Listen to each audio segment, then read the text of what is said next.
জটিল পরিস্থিতিতে অবশেষে ক্রিকেটারদের দাবি মেনে নিল বাংলাদেশ ক্রিকেট বোর্ড বিসিবি। আলোচিত পরিচালক এম নাজমুল ইসলামকে সরিয়ে দেওয়ার চূড়ান্ত সিদ্ধান্ত নিয়েছে টাইগার প্রশাসন। এখন থেকে বিসিবির কোনো দায়িত্বেই আর দেখা যাবে না এই পরিচালককে। বলতে গেলে জয় হলো ক্রিকেটারদেরই।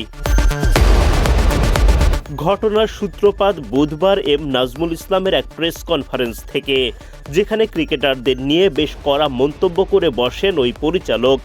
তার বক্তব্য নিয়ে অপমান বোধ করেন ক্রিকেটাররা।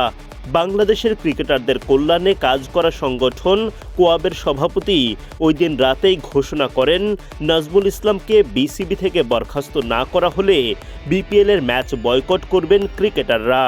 আমরা ইমিডিয়েট ওনার রিজাইন চাচ্ছি। উনি যদি কালকে বিপিএলের ফার্স্ট ম্যাচের আগে যদি রিজাইন না করেন, তাহলে আমরা সব ধরনের ক্রিকেট বন্ধ ঘোষণা করছি। মিঠুনের অমন ঘোষণার পর পুরো ক্রিকেট প্রশাসন নড়ে চড়ে বসে। গেল রাত থেকেই দফায় দফায় বৈঠক চলে, সকালেও চলে নানা আলোচনা, কিন্তু তখনও কোনো সমাধান মেলেনি। এদিকে বিপিএলের ম্যাচ শুরুর সময় ঘনিয়ে আসে। মাঠে অসহায়ের মতো দাঁড়িয়ে থাকতে দেখা যায় বিসিবি সভাপতি আমিনুল ইসলাম বুলবুলকে। কোনো ক্রিকেটারই তখনও মাঠে হাজির হননি। ওদিকে ক্রিকেটাররা একজোট হয়ে সংবাদ সম্মেলনে নিজেদের কঠোর অবস্থানের কথা পুনর্ব্যক্ত করেন। পরিচালক নাজমুলকে বরখাস্ত না করা হলে তারা কোনো ক্রমেই মাঠের খেলায় ফিরবেন না। এদিকে পয়সা খরচ করে টিকিট কেটে মাঠে এসেও খেলা দেখতে না পেরে ক্ষুব্ধ হয়ে পড়েন দর্শকরা।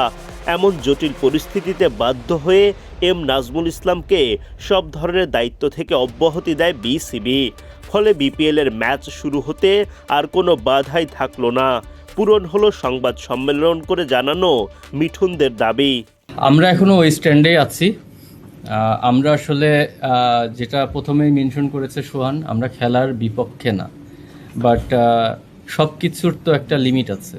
লিমিট ক্রস করে গেলে আসলে এখানে শুধু আমার না, এটা টোটাল ক্রিকেট অঙ্গনকে প্রশ্নবিদ্ধ করেছে, সবাইকে অপমান করা হয়েছে। উনি আইসিসি মানে প্রথম থেকে যেই শুরু হয়েছে আইসিসি ট্রফি জেতা থেকে আমি যদি বলি, তখন থেকে এখন পর্যন্ত প্রত্যেকটা সেক্টরকে উনি অস্বীকার করেছেন। ওনার কাছে ওয়ার্ল্ড কাপও কোনো কিছুর মানে রাখে না। ওনার কাছে কোনো কিছুতেই আমি ওনার কোনো কথার মধ্যে ক্রিকেটের প্রতি যে রেসপেক্ট, সেটা আমি বিন্দুমাত্র দেখিনি।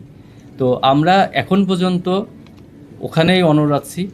আমরা বিভিন্নভাবে বোর্ডের সঙ্গে আলোচনা করার চেষ্টা করেছি। ওনারা আমাদেরকে যে খেলার জন্যে অ্যাপ্রোচ করছেন, আমরা অবশ্যই খেলতে চাই, কিন্তু আমাদের দাবিগুলো মানার পরে।